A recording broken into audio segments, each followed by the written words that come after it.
Vous savez ce qui s'est passé récemment? Je me suis fait embrouiller sur Twitter.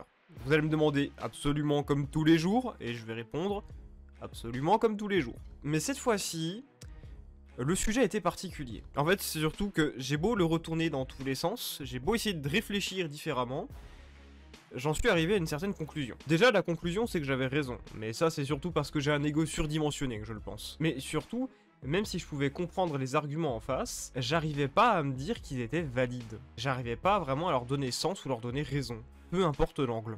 Le débat, il portait sur March and Crown. March and Crown, c'est le nouveau manga de Akasaka. Si vous savez pas qui c'est, Kaguya-sama Oshinoko, maintenant vous savez qui c'est. Et les dessinateurs, c'est Adzishika. Si vous savez pas qui c'est, je sais pas ce que vous faites sur cette chaîne, c'est les dessinateurs de Valkyrie Apocalypse. C'est leur manga en collaboration. Et l'origine du débat, elle est très simple. J'ai dit que March and Crown, c'était complètement nul. C'était vraiment pas bien. Bon, même si on va parler de March and Crown pour contextualiser la vidéo, l'objectif c'est pas de savoir si le manga est bon ou pas. Appréciez ce que vous voulez, ça change strictement rien du tout à ma vie. Entre le moment où j'écris et le moment où la vidéo sort, il y a des chapitres qui seront sortis. Peut-être que ça sera toujours mauvais à mes yeux, ou peut-être que je vais apprécier et ça sera devenu meilleur, j'en sais rien du tout. Le gros débat que ça a apporté, c'est est-ce qu'on peut sincèrement juger de la qualité d'une œuvre en quelques chapitres seulement? Tiens, avant même que la vidéo continue, on va faire un exercice très simple, vous répondez à cette question en commentaire. Maintenant. Là j'attends. C'est bon? Ok. On peut continuer. Vu mon explication au début de la vidéo, vous vous en doutez, pour moi, c'est absolument possible de juger la qualité relative d'une œuvre, et ce, dès les premiers chapitres. Maintenant, il faut faire attention à certains points particuliers qu'on va énumérer avant de développer la chose. Il s'agit de qualité relative, c'est-à-dire qu'il y a une marge d'erreur, on peut se tromper, c'est ça que ça veut dire. La différence, elle est importante. La qualité relative d'une œuvre, c'est un truc qu'on peut savoir d'un premier coup d'œil. Vous allez comprendre assez vite qu'en effet, quelques chapitres seulement, voire un seul chapitre, ça peut totalement permettre de savoir à quoi on a affaire. Pour cette raison, on va prendre un premier chapitre en exemple. Partons sur Ichi the Witch, il est dispo sur Manga Plus, gratuitement, c'est pratique, tout le monde est content. Vous avez votre chapitre devant les yeux. Alors comme j'ai dit, moi j'ai pris Ichi the Witch. Mais le truc que je vais vous conseiller de faire, c'est de faire la même chose avec un autre manga. De votre choix, n'importe lequel. Je vous promets, c'est super utile pour déjà juger et jauger la qualité d'une œuvre, mais c'est aussi super pratique pour développer votre esprit critique et votre esprit d'analyse. Donc c'est un exercice, vraiment, faites-le. Le premier coup d'œil, il est très important. Il va permettre de juger et de remarquer certaines choses très simples. La première, c'est la qualité du dessin. Est-ce que le trait est beau? Est-ce que le trait est détaillé? Est-ce que le style de l'auteur nous plaît ou non? Premier coup d'œil, simple, tranquille.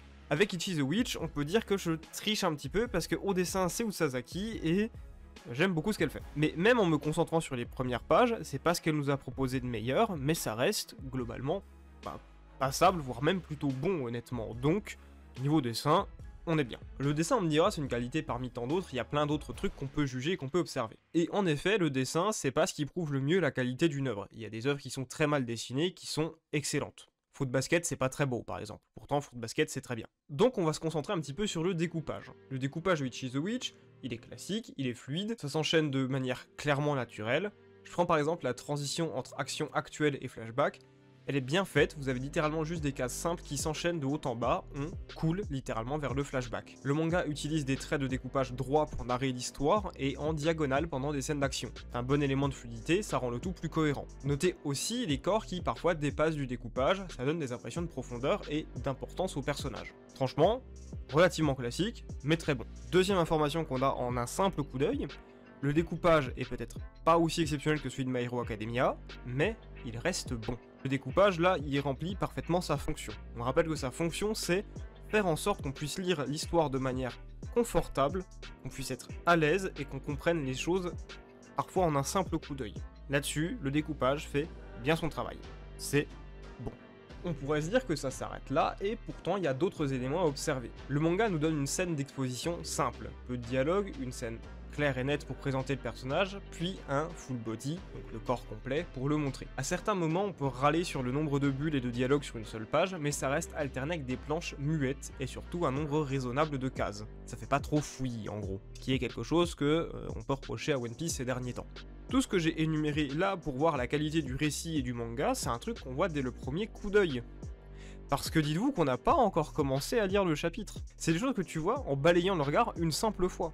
C'est déjà beaucoup d'éléments quand même. On peut déjà se faire des bonnes idées sur les capacités de l'auteur, en tout cas du dessinateur, ce qui est un bon début. Là, on entre dans la phase où vous lisez le chapitre, pour savoir si l'auteur est bon là-dedans. Le truc auquel on s'attend, c'est que ce qui nous est expliqué à l'écrit soit appuyé via les images, et ce qu'on voit en images n'est pas forcément explicité en permanence. Il faut que ça tombe sous le sens. On cherche du naturel. Là-dessus, on a une discussion avec les villageois, c'est pratique. Si vous écoutiez au collège, normalement, vous savez ce qu'il faut dans un récit du genre, et dans un récit en général. L'élément perturbateur. Vous avez posé le cadre, vous avez mis des dialogues, vous avez présenté le personnage, on sait à peu près comment il se comporte, on sait comment il fonctionne, donc maintenant, il faut que l'histoire commence. C'est simple et c'est classique, j'ai pas grand chose à ajouter sur ce point, la gestion du récit est bonne, on nous présente les personnages et leur comportement avec facilité, c'est signe qu'on est sur un auteur qui sait relativement comment gérer son récit. C'est classique, mais il n'y a pas les erreurs de débutant qu'on peut trouver en temps normal. Pour un premier chapitre, c'est assez bon. Très classique, peut-être même trop classique pour certains, mais c'est pas mauvais. Donc là, si vous avez écrit que c'est pas spécialement possible de juger une œuvre en 3 chapitres seulement, c'est peut-être le moment où vous commencez à vous poser des questions, à vous dire peut-être un petit peu quand même. Et c'est normal, pour autant ça veut pas dire que j'ai entièrement raison, on va un petit peu nuancer mon propos. Pour faire simple, les premiers chapitres sont là pour nous habituer, nous faire goûter à ce qui va suivre. C'est une phase test, c'est un échantillon même en fait. Les premiers chapitres, c'est les moments où l'auteur va commencer à créer ce fameux contrat avec vous. Il y a plusieurs manières de le faire ce contrat. Soit l'auteur il fait carte sur table avec vous, il vous dit ça c'est les personnages, ça c'est l'histoire, tu signes, fin. C'est la manière classique de faire, c'est toujours fonctionnel. Ou alors l'auteur peut être un peu plus fourbe. Il peut arriver, vous proposer un contrat, et au moment où vous allez signer, le déchirer et en poser un autre. C'est pas une mauvaise chose de faire, c'est juste faire un plot twist. C'est ah tiens, je t'amenais sur ce terrain, ça va pas être ça. C'est une manière de faire les choses. Si c'est bien fait, c'est une très bonne manière de faire les choses même. Et ça, c'est le mode opératoire de Merchant Crown. Je vais pas reprendre tout ce que j'ai expliqué avant avec le dessin, le découpage. Normalement, vous avez compris comment ça marche. Le premier chapitre a vraiment de quoi plaire, même si l'histoire de base est classique et même un peu cliché. On nous propose une romance classique, sans prise de tête, qui est une réécriture d'un vieux conte. Et moi honnêtement ça m'a pas dérangé, hein. J'allais lire le manga, ça allait pas être transcendant non plus, mais j'allais passer un bon moment, j'allais lire en mode oh c'est sympa, c'est une romance. Sauf que, comme je l'ai dit plus tôt, l'auteur il arrive, il déchire le contrat. Ça va pas être ça. Et honnêtement, le plot twist qui bascule le manga vers l'horreur, pourquoi pas? Il fonctionne plutôt bien. J'avais quand même une réserve à ce moment parce que avec ce genre de procédé, soit tu fais ça bien, soit tu tombes dans l'excès, la surenchère. Et ça rend ton récit de mauvais goût et plutôt edgy. C'est pour ça que juger sur un seul chapitre, c'est difficile. Dans le cas de figure où c'est une histoire qui est vraiment classique et on joue carte sur table, oui tu peux. Quand c'est un cas de figure comme celui-ci, avec un plot twist où on déchire le contrat à la fin, t'es obligé d'attendre. T'es obligé d'attendre un petit peu, parce que on a quand même perdu un certain nombre de pages à t'indiquer la mauvaise voie à suivre, donc on n'explique pas aussi bien les choses.